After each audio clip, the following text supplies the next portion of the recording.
Hi everyone, this is Balázs from Racing Brick. Today I'm showing you this set in detail. It's not an official LEGO set, but it still comes from LEGO in a way. This is the Logging Railway available through the Bricklink Designer Program Series 2. I've talked about the program in detail before on the channel, and you could see the old train engine shed reviewed here from Series 1. If you don't know the program yet, I recommend the website where you can find lots of information. But to make a long story short, the BDP is run by Bricklink, but Bricklink is now owned by LEGO, so these sets are sort of official, but with a different label. It's similar to LEGO Ideas in that fan designers can submit their creations, but there are a few key differences. Submissions require instructions as well. If a set is selected, there are as few changes as possible. The LEGO designers do not rework it like in Ideas. The designs must use a specific parts inventory, no IPs are allowed, and they are produced in a maximum of 30,000 units. Each series has different phases. It starts with the crowd support phase,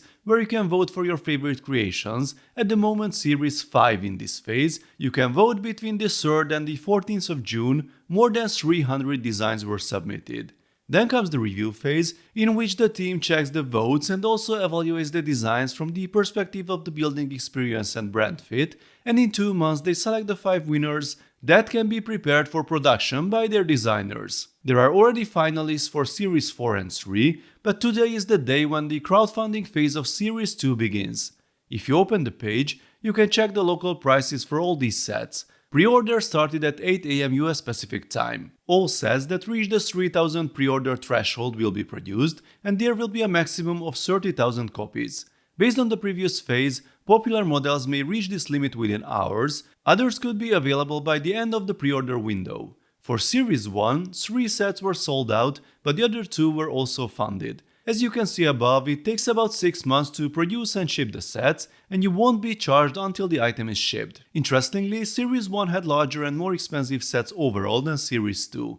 Here we have the Logging Railway, Ocean House, Mushroom House, Brick Cross Train Station, and Ominous Isle. You can find the links to all the sets below in the description and in the pinned comment. Now let's take a closer look at the Logging Railway. The build I have here is a pre-production model, there is no box, and I've used preliminary instructions that still have about 4 months of fine-tuning. The set will look like this, it will use these parts, but the building experience itself is still being refined. For this reason, I won't show any build steps or details. I will talk about the finished model and I share my experience with it. There were things I liked and I didn't like, but I will come back to that a little later.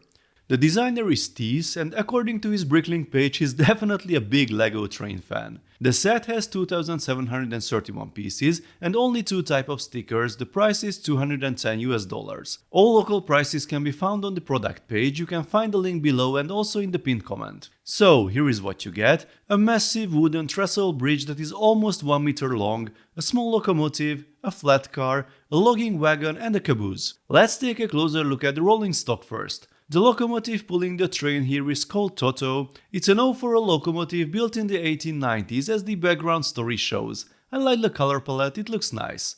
It has some nice building techniques, like the boiler built sideways, but also with a lot of snot connections. We can also take off the roof and check all the little details and instruments inside the cabin. Some details are a bit delicate, like these here at the front, so you have to treat them with care.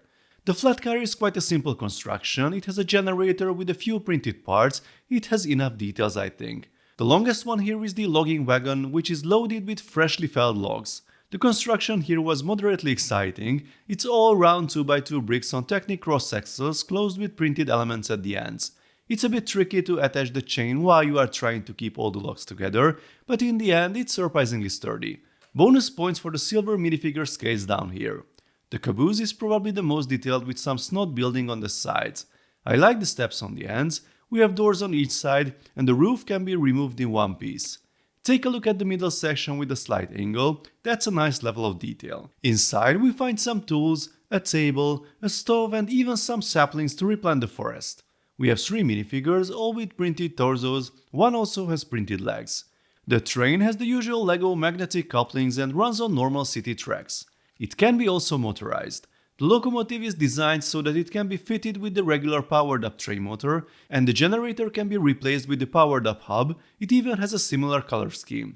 These parts, however, are not included in the set, you have to use your own or buy separately. If you want to see a motorized test with the train, please let me know in the comments.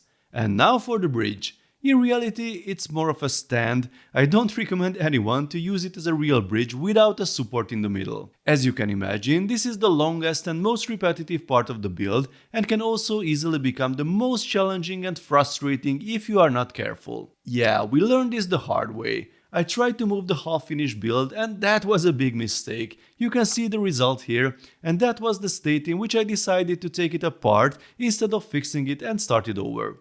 A word of advice: find a place to build a bridge that's big enough and accessible from both sides, so you don't have to rotate the construction before it's finished. Eventually, you will have to turn it on its side, and that won't look promising because of the curvature, but it's stable enough to support itself on the table at this stage. This is what the end result looks like, and when it's finished it looks great and it's also surprisingly stable. I can pick it up and carry it around without too much trouble, carefully of course.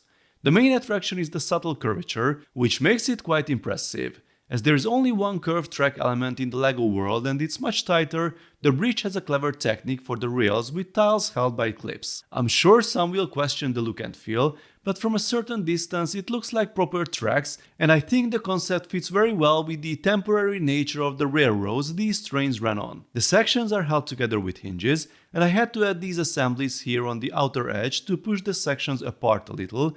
They give the whole thing the curvature. Once that was done, then came this part with the black flex rods, and that was probably the most annoying section. They are held in place by the modified 1x1 bricks, which are only attached with a single stud, and it was quite frustrating to fit them while trying to figure out the exact distance between the sections. Adjusting the length is a challenge as the bars fit tightly in the holes and the insides and outsides are different. This was the part I liked the least. Once these were in place, adding the diagonal brown cubes is quite easy and liberating. These provide the structural stability at the end. So yeah, the bridge looks pretty impressive when it's finished with the train, but that look comes at a price. The train rides well on the tracks, but there's not much room left, and you have to be careful because those 1x1 plates at the end don't really hold it up when you push the train over them. According to the designer's comment on the product page, you should theoretically be able to connect it to your existing train layout, but that requires the tracks to be at similar height, and I don't think many of us have that. So, was it an easy build? I would say the train had no real challenges.